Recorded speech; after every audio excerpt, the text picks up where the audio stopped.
নন্দীগ্রাম আর ভবানীপুর। নন্দীগ্রাম ভবানপুর দু জায়গায় যাব। ভারতীয় জনতা পার্টি মোদীজির নেতৃত্বে 200 পেরাবে। হ্যাঁ, নিশ্চয় ভবানীপুর যাবো। ভবানীপুরে অন্তত আমার নিজের মেদিনীপুরের লোক আছে অন্তত 7-8 হাজার।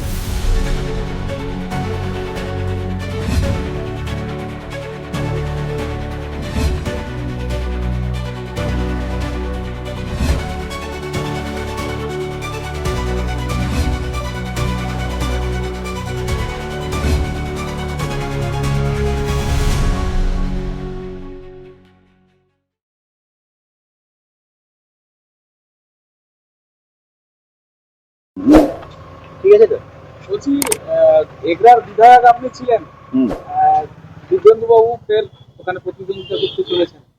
এইটা নিয়ে একটু যদি বলেন। ওখানে তো প্রচুর কিছু না, তো আমাদের বাড়ি ঘর আছে ওখানে। দিব্যেন্দু বাবুর সম্পত্তি আছে ওখানে এখনো। তার জায়গায় সে যাবে, লড়াই করবে, অসুবিধা কি? পার্টি যখন দিয়েছে। বামেদের দুর্গ, সেখানে আপনি গিয়ে প্রবোধ সিনহাকে হারিয়েছিলেন। এবারে কিভাবে, কি মার্জিন বা কতটা কি আশা করছেন? মার্জিন 30,000 নিশ্চয়ই হবে। ছেলের হয়ে প্রচারে নামলেন? হ্যাঁ নিশ্চয়ই, আমি সব জায়গায় যাবো, কেন যাবো না। ভবানীপুরে তো আজকে শুভেন্দুবাবুর প্রচার, আর একদিকে আবার রয়েছে নন্দীগ্রাম, দুই জায়গায় যাওয়ার। দু জায়গায় কেন, সবগুলো সিটি যাবো। ভবানীপুরে কি যাবেন? হ্যাঁ, নিশ্চয়ই ভবানীপুর যাবো। ভবানীপুরে অন্তত আমার নিজের মেদিনীপুরের লোক আছে অন্তত 7-8 হাজার। ভবানীপুর আমি অনেক ভালো জানি। প্রচারে গিয়ে কি বলবেন লোকজনকে? কি বলবো, আমরা দোষ করেছিলাম, ভুল করেছি, যেটা সর্বত্রই বলছি আমি, যে এইরকম একজনকে মুখ্যমন্ত্রী করে বাংলার সর্বনাশ করে হয়ে গেছে। আর আপনারা ওই সর্বনাশ করবেন না, এটা প্রার্থনার, আমাদের ক্ষমা করে দেন। 26-এ নির্বাচনে প্রচারের কি শান দেবেন? হ্যাঁ, কি শান দেবেন প্রচারে? শান্ত হচ্ছে যে ওইটা আমাদের প্রচন্ড ভুল। ওই যে আমরা ক্ষমা চাইছি সব জায়গায়। শান দিয়ে বলছি যে একবারে আমাদের বিজেপি পার্টিকে ভোট, আর কিছু না। আরজিকর ঘটনা তো প্রত্যেকের হৃদয়ে রয়েছে, মনে রয়েছে। মনে রয়েছে, তার মাকে তো নমিনেশন দিয়েছে পার্টি। এটা কেমন চোখে দেখছেন? সবগুলো সিট হবে, ভালো সিট, ভালো বাবা।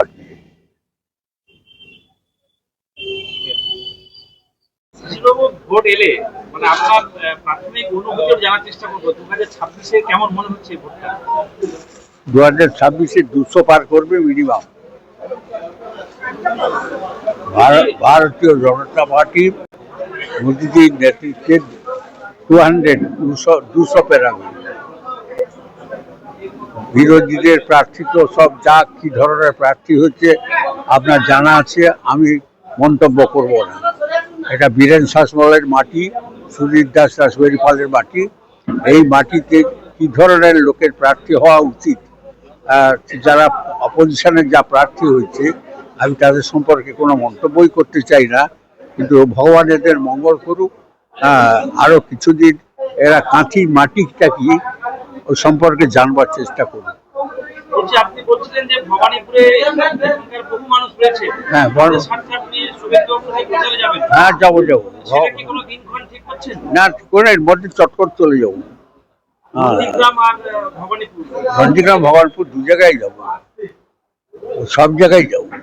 যাবো না কথা প্রশ্ন নেই তো, নিশ্চয়ই যাবো।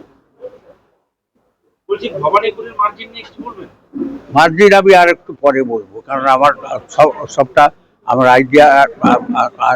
আইডিয়া এখন নাই।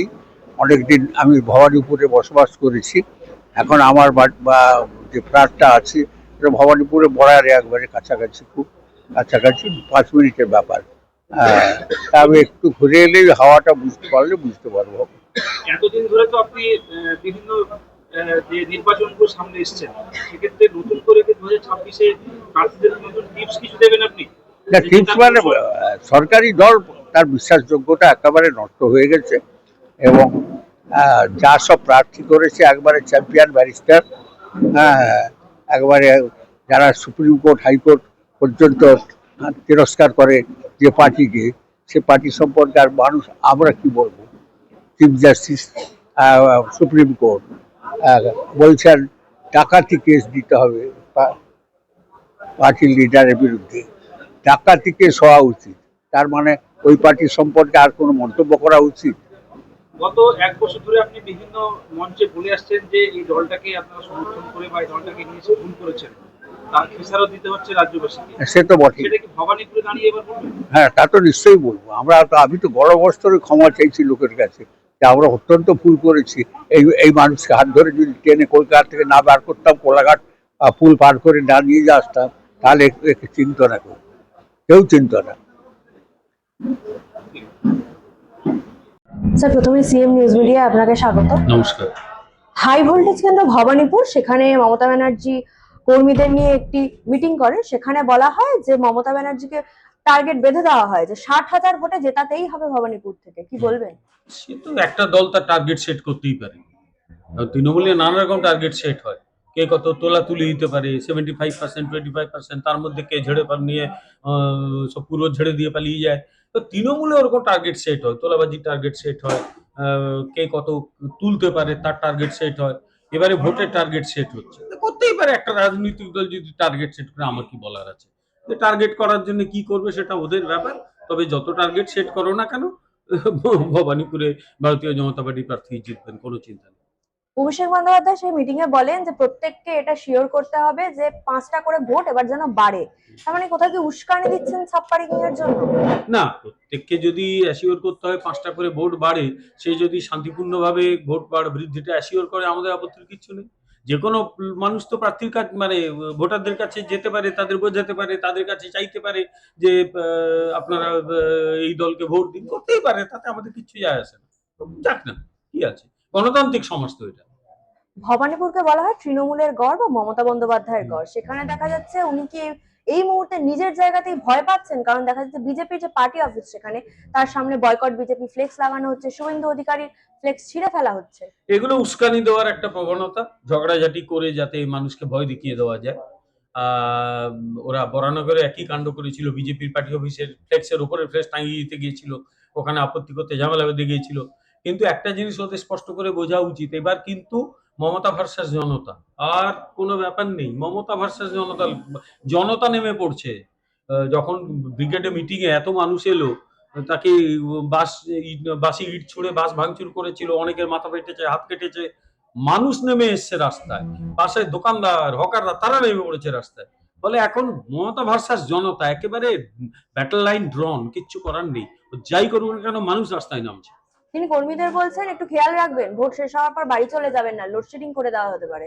ভোট শেষ হওয়ার পরে ওদের একটাই করা উচিত, পশ্চিমবঙ্গ ছেড়ে পালানোর রাস্তা রেডি করা উচিত, কারণ মানুষ ওদের ধরবে। এবারে একবার হাঁটতে শুরু করলে মানুষ ধরে নেবে, কোনো চিন্তা নেই।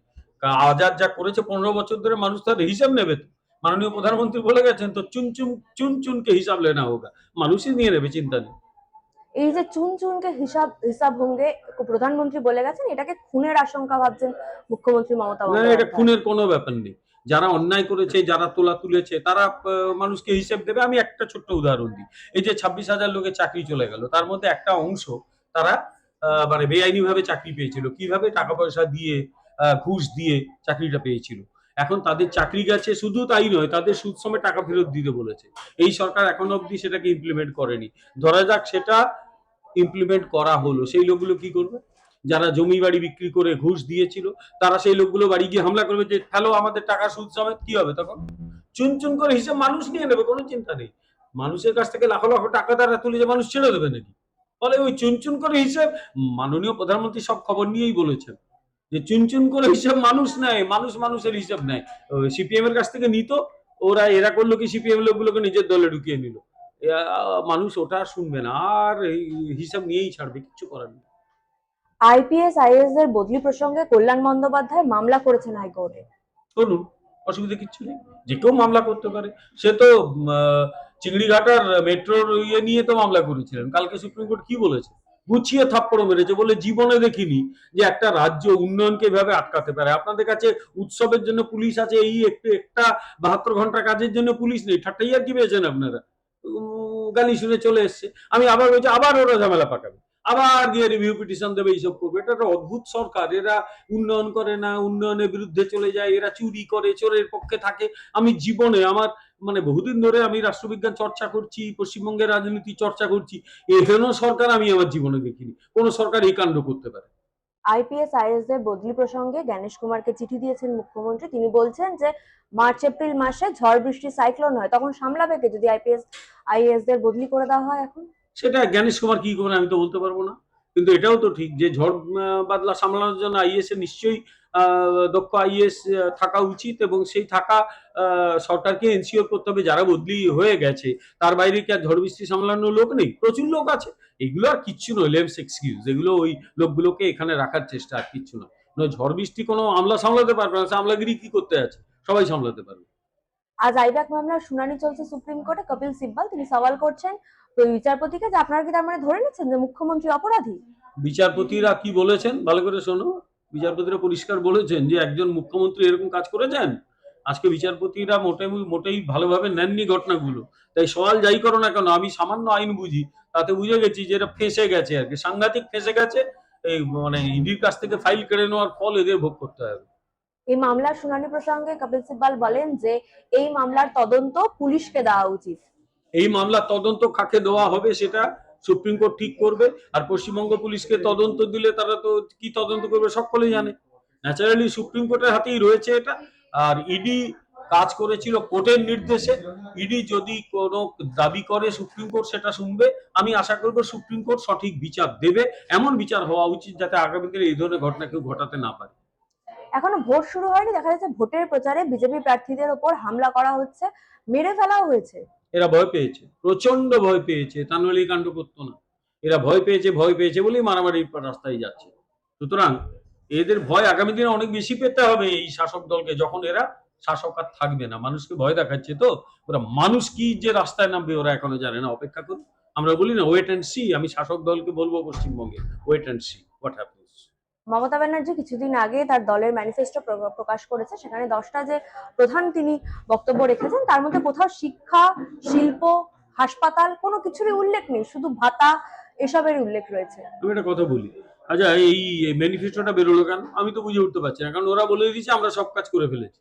তো ওদের তো উচিত ছিল ম্যানিফেস্টোতে একটা লাইন লিখে দেওয়া, আমরা সব কাজ করিয়া ফেলিয়াছি, সুতরাং আর ম্যানিফেস্টো প্রকাশ করিব না। তা এত লেখার কি ছিল? সব কাজ হয়ে গেছে তো। আসলে কিচ্ছু হয়নি, বলার মতো কিচ্ছু নেই। কিচ্ছু নেই পশ্চিমবঙ্গে। 1,92,000 কোটি টাকা লোন ছিল 2011-তে, এখন 8,15,000 কোটি টাকা। পশ্চিমবঙ্গে যা শিল্প ছিল সব পালিয়ে গেছে। পশ্চিমবঙ্গে এখন অধিকাংশ মানুষকে এরা ভাতাজীবী বানিয়ে দিয়েছে। শিল্প নেই, কিচ্ছু নেই, মানুষ খেতে পায় না। 60, 62, 65 লক্ষ পরিযায়ী শ্রমিক। পশ্চিমবঙ্গে উন্নতি হয়েছে, কিচ্ছু হয়নি। ফলে লেখার কিচ্ছু নেই বলে এরা লিখতে পারছে না, ওদের মুখ নেই বলার মতো, তাই বলেনি। কি করবে এরা? লজ্জা হয়তো পেয়েছে। শুধুমাত্র ভাতা দিয়ে ভোট চাইতে হচ্ছে তাদের। ওরা বরাবরই তাই চাইতো। অকর্মণ্যরা আর কি চাইবে? অপগণ্ড অকর্মণ্য যারা যারা কাজ করে না, তারা এটা করেই ভোট চাওয়ার চেষ্টা করে, হিংসা করবে, ভাতা দেবে, ভোট নেওয়ার চেষ্টা করবে। আমরা বলি আমরা কোনো ভাতা বন্ধ করব না, বেকারদের ভাতা দেওয়া উচিত। মহিলাদের অন্নপূর্ণা যোজনায় 3,000 টাকা দেওয়া উচিত আমরা মনে করি। তার সঙ্গে আমরা এটা মনে করি সেই মায়ের যে ছেলেটি যে পরিযায়ী শ্রমিক হয়ে বাইরে গেছে, সে অন্তত এ রাজ্যে 25, 30, 40 হাজার টাকা যাতে আয় করতে পারে সেই বন্দোবস্ত করা উচিত। আমরা সেটাই করবো। আমরা ভাতাজীবী করবো না, মানুষকে প্রয়োজনে ভাতা দেওয়া হবে।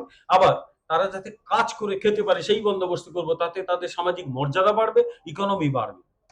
গতকাল রাতে প্রথম দফা সাপ্লিমেন্টারি লিস্ট প্রকাশ করেছে নির্বাচন কমিশন। মমতা ব্যানার্জি বলছে মাঝরাতে লিস্ট প্রকাশ হচ্ছে, ভয় পাচ্ছে এরা।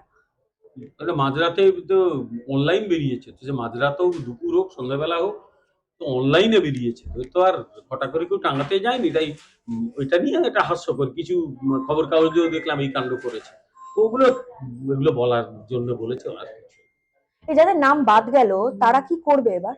তারা তো হাইকোর্ট বানিয়ে দিয়েছে, তো ট্রাইব্যুনাল বানিয়ে দিয়ে ট্রাইব্যুনালে অ্যাপ্লাই করবে। ট্রাইব্যুনালের সিদ্ধান্ত হবে, যা সেই অনুযায়ী সিদ্ধান্ত হবে। কিন্তু ভোটের আগে নতুন ভোটার লিস্ট পাবে তারা, ভোটার? সেটাই বলতে পারবো না, সেটা সুপ্রিম কোর্ট দেখবে। আমি যেরকম ব্যক্তিগত হয়ে মনে করি যে কোন সময়ে ভোট হবে সেটা যেরকম গুরুত্বপূর্ণ, আবার প্রত্যেক মানুষের অধিকার রক্ষা বেশি গুরুত্বপূর্ণ। আমি মানুষের অধিকার রক্ষাকে বেশি গুরুত্ব দিই। নির্বাচন করার এবং নির্বাচিত হওয়ার স্বাধীনতা এবং অধিকার মানুষের রয়েছে। প্রতিটি মানুষের সেটা এনশিওর করা উচিত, নিশ্চিত করা উচিত, তারপর ভোট দেওয়া উচিত। আরে ভোটটাও যদি 2 মাস 6 মাস পিছিয়ে যায় কি এমন যায় আসে, কিছু যায় আসে, সেটা কিন্তু মানুষের অধিকার যেন নষ্ট না হয়। আমি মানুষের অধিকারের পক্ষে, তাই আগে সব মানুষের অধিকার নিশ্চিত করা হোক, তারপর ভোট হবে, অসুবিধা কি হয়েছে। এবং লাস্ট প্রশ্ন, তৃণমূল কংগ্রেসের লাভলি মৈত্র তিনি বলছেন যে পশ্চিমবঙ্গ হচ্ছে মহিলাদের জন্য সবচেয়ে সেফ প্লেস। হ্যাঁ, সে তো বোঝাই গেছে। আরজিকর বুঝিয়ে দিয়েছে কেমন সেফ প্লেস। একটি ডাক্তার মেয়েকে রেপ করে মেরে ফেলা হলো গলা টিপে। আর দক্ষিণ কলকাতা আইন কলেজে একটি ছাত্রীকে গ্যাং রেপ করা হলো, গণধর্ষণ হলো, এবং যে কাণ্ডটি করেছে সে আবার সেই কলেজের একজন অ্যাডহক নন টিচিং স্টাফ, সে আবার একজন উকিল। তাকে নিয়ে এসছে সেই কলেজের গভর্নিং বডির লোকজন। ফলে কেমন সেফ পশ্চিমবাংলা বোঝা যাচ্ছে। এই দুটো উদাহরণ দিলাম, আরো অজস্র উদাহরণ দিতে পারি, সেই উদাহরণ আর আমি দেবো না। এই দুটো উদাহরণ দিয়ে দেয় যে পশ্চিমবঙ্গে মেয়েরা কেমন সেফ। পশ্চিমবঙ্গে মেয়ে, ছেলে, মেয়ে, বাচ্চা, বৃদ্ধ কেউ সেফ নয়। এটা ভয়ঙ্কর একটা আনসেফ জায়গা। বিজেপি এলে এটাকে মানুষের বাসযোগ্য করে গড়ে তুলবে, এটা আমরা অঙ্গীকার করছি।